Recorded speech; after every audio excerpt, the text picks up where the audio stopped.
దేశం భారత్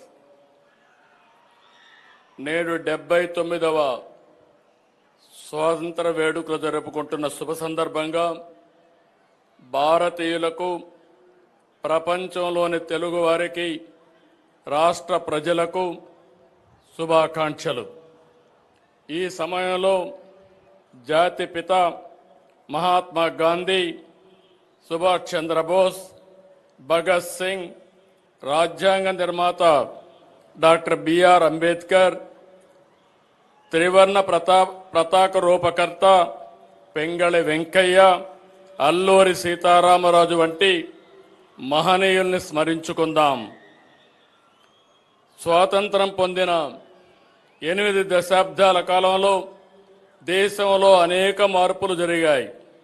ఇదే సమయంలో ఆంధ్రప్రదేశ్లో కూడా అనేక ఎత్తు పల్లాలను చూసింది. దేశంలోని తెలుగువారంతా ఒకే రాష్ట్రంగా కలిసి ఉండాలని నాడు కలలుగన్నాం. స్వాతంత్రానికి ముందే విశాలాంధ్ర కోసం పోరాడాం. అమరజీవి పొట్టి శ్రీరాములు ప్రాణత్యాగంతో కర్నూలు రాజధానిగా 1953 అక్టోబర్ 1వ తేదీన ఆంధ్ర రాష్ట్రం ఏర్పడింది. ఆ తర్వాత 1956 నవంబర్ 1వ తేదీన హైదరాబాద్ రాజధానిగా మొదటి భాషా ప్రయుక్త రాష్ట్రంగా ఆంధ్రప్రదేశ్ అవతరించింది. మళ్లీ తిరిగి 2014లో రాష్ట్ర విభజనతో 2 తెలుగు రాష్ట్రాలు ఏర్పడ్డాయి. ఇలా ప్రతిసారి కొత్త సవాళ్లతో రాష్ట్రం ప్రయాణం సాగింది. 2014లో ఆంధ్రప్రదేశ్ విభజన తర్వాత జరిగిన పరిణామాలను ఒకసారి గుర్తు తీసుకోవాల్సిన అవసరం ఉంది. నవ్యాంధ్రప్రదేశ్కి మొదటి ముఖ్యమంత్రిగా ప్రజలు నాకు నాడు అవకాశం ఇచ్చారు. అనుభవం, ప్రజల సహకారంతో కష్టపడి దేశంలో టాప్ 3 రాష్ట్రాల్లో ఒకటిగా ఏపీని నిలిపాం. 2019లో వచ్చిన ప్రభుత్వం 5 సంవత్సరాల పాటు రాష్ట్రాన్ని విధ్వంసం చేసింది. ఏపీ బ్రాండ్ నాశనం చేసింది. వ్యవస్థలను నిర్వీర్యం చేసింది. రాష్ట్రం 30 ఏళ్లు వెనక్కిపోయింది. 10 లక్షల కోట్ల రూపాయల అప్పులు, బకాయిలతో ఆర్థిక విధ్వంసం చేశారు.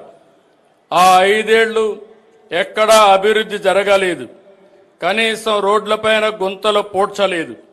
తవ్విన కొద్దీ గత ప్రభుత్వం చేసిన అప్పులు, తప్పులు, ఆక్రమాలు, అవకతవకలు వెలుగు చూస్తున్నాయి.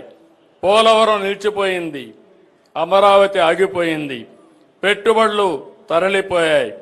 2024 ఎన్నికల్లో ప్రజలు గెలవాలి, రాష్ట్రం నిలవాలి అనే ఎన్డీఏ నినాదాన్ని ప్రజలు నమ్మి చారిత్రాత్మకమైన తీర్పునిచ్చారు. నిశ్శబ్ద విప్లవాన్ని సృష్టించారు. 94% స్ట్రైక్ రేటుతో 57% ఓట్ షేర్తో కూటమిని దీవించారు.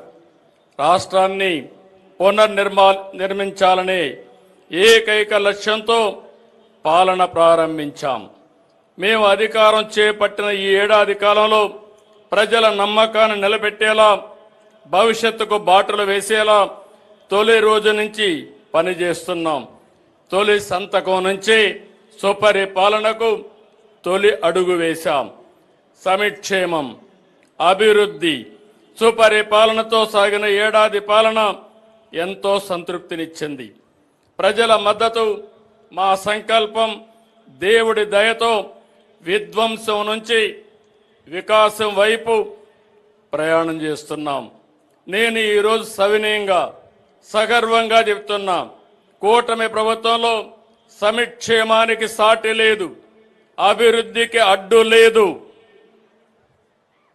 సుపరిపాలనకు పోటీ లేదు. ఇది రికార్డ్, ఇదే ఆల్ టైమ్ రికార్డ్ అని మరొక్కసారి విజ్ఞప్తి చేస్తున్నాను. కూటమి ప్రభుత్వం పేదల ప్రభుత్వం. సమిక్షేమ పథకాలతో ప్రజల జీవన ప్రమాణాలు పెంచేందుకు, బడుగు బలహీన వర్గాలను అభివృద్ధి చేసేందుకు వేల కోట్ల నిధులు ఖర్చు చేస్తున్నాం. దేశంలో మరే రాష్ట్రంలో అమలు కాని స్థాయిలో రెట్టింపు సంక్షేమం ప్రజలకు అందుతోంది. ప్రధాన ఎన్నికల హామీలుగా ఉన్న సూపర్ 6ని సూపర్ హిట్ చేశాం. ప్రతి వర్గానికి, ప్రతి ప్రాంతానికి, ప్రతి కుటుంబానికి, ప్రతి పౌరునికి సాయంగా నిలబడుతూ సంక్షేమ పాలనకి కొత్త నిర్వచనం ఇచ్చాం. ప్రభుత్వం ఏర్పడిన తొలి రోజునే 5 సంతకాలతో ప్రధాన హామీల అమలుకు శ్రీకారం చుట్టాం. పేదల సేవలో కార్యక్రమంలో 64 లక్షల మందికి ఎన్టీఆర్ భరోసా పింఛన్లు ఇంటి వద్దే పంపిణీ చేస్తూ సంక్షేమ రాజ్యానికి కొత్త అర్థాన్నిచ్చాం. దేశంలోని అతిపెద్ద సంక్షేమ పండుగ ఏపీలో ప్రతి నెల 1వ తేదీన జరుగుతుందని స్వాతంత్ర దినోత్సవ వేదిక నుంచి సగర్వంగా చెప్పగలుగుతున్నాను. దేశంలో మరే రాష్ట్రంలోనూ ఈ స్థాయి పింఛన్లు పంపిణీ చేయడం లేదు. ఏడాదికి 33,000 కోట్ల రూపాయలు కేవలం పింఛన్ల మీదనే ఖర్చు చేస్తున్నాం.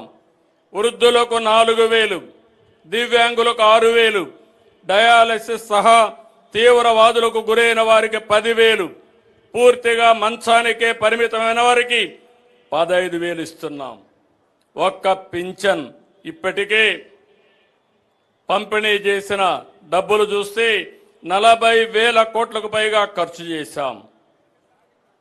తల్లి తన బిడ్డ చదువుకోవాలని కలలుగనే పేదింటి తల్లులకు ఆర్థిక భరోసా ఇచ్చేందుకు తల్లికి వందనం పథకం తీసుకొచ్చాం. 10,000 కోట్లతో ఈ పథకాన్ని అమలు చేశాం. ఒక్కొక్క విద్యార్థికి 15,000 చొప్పున మొత్తం 67 లక్షల మంది తల్లుల ఖాతాలో జమ చేశాం.